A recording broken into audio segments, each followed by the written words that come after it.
এর আগে কখনো এরকম আপনাদের উপর হামলা হয়েছে?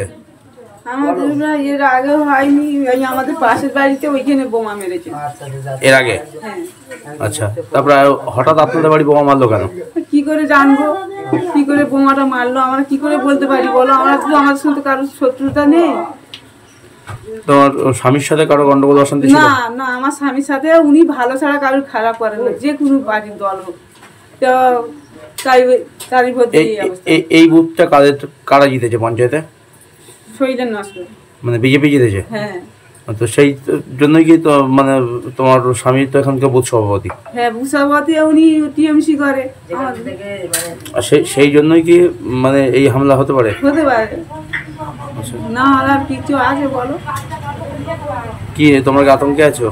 হ্যাঁ, তা আতঙ্ক থাকো না, এই তো তুমি দেখতে পাচ্ছ বাবু, তোমরা তো এসছো, সব দেখে যাচ্ছ। আর কি বলবো, আমাদের বলার কিছু আছে? যেটুকু বলছো তোমরা সেইটুকু দেখে। ঘটনাটা বলতে কালকে রাত তখন প্রায় 3:25 নাগাদ, তখন আমাদের এখানে মানে বোমাটা ফাটে এবং আমরা আওয়াজটা পেয়ে সাথে সাথে বার হয়েছি। বার হয়ে কাউকে দেখতে পাইনি আশেপাশে, এবং গিয়ে দেখি আমাদের এখানে কিছু জায়গায় আগুন জ্বলছে, তারপরে সব ভেঙে ভাঙে পড়ে গেছে। পড়ে যেতে আমরা সঙ্গে সঙ্গে প্রশাসনকে ফোন করে জানাই, এবং প্রশাসন তার ঠিক আধা ঘন্টার মধ্যে প্রশাসন আসে।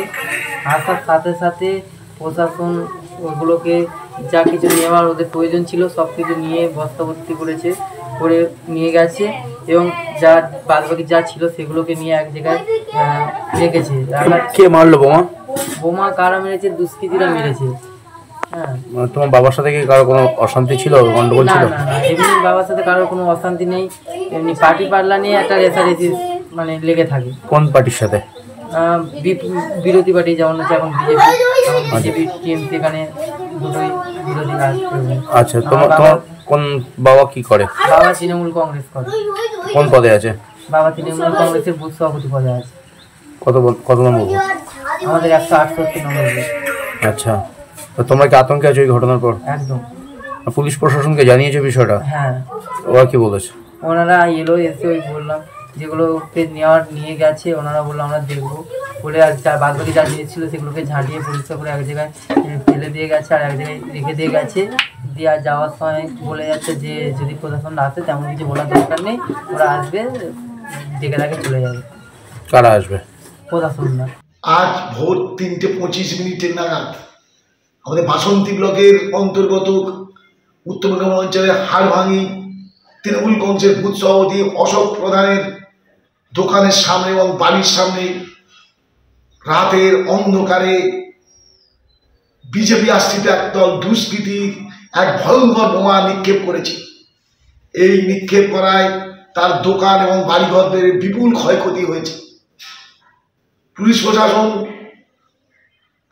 খবর পেয়ে তারা এসে প্রয়োজনীয় ব্যবস্থা গ্রহণ করেছে।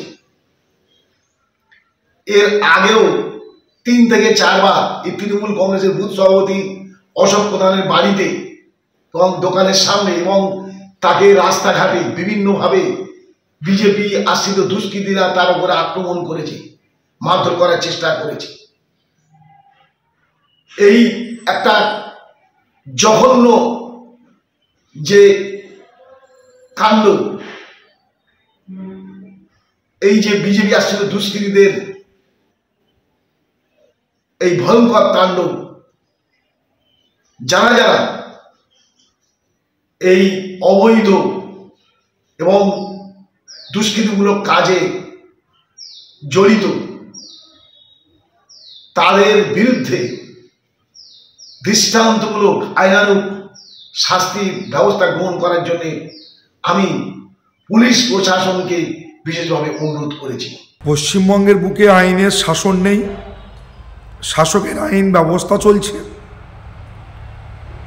সমস্ত সমাজ বিরোধীরা বারংবার অপরাধ করে আর শাসক দলের ছত্রছায়া থেকে তারা নানা রকম অসামাজিক কাজকর্মে লিপ্ত হয়ে পড়েছে।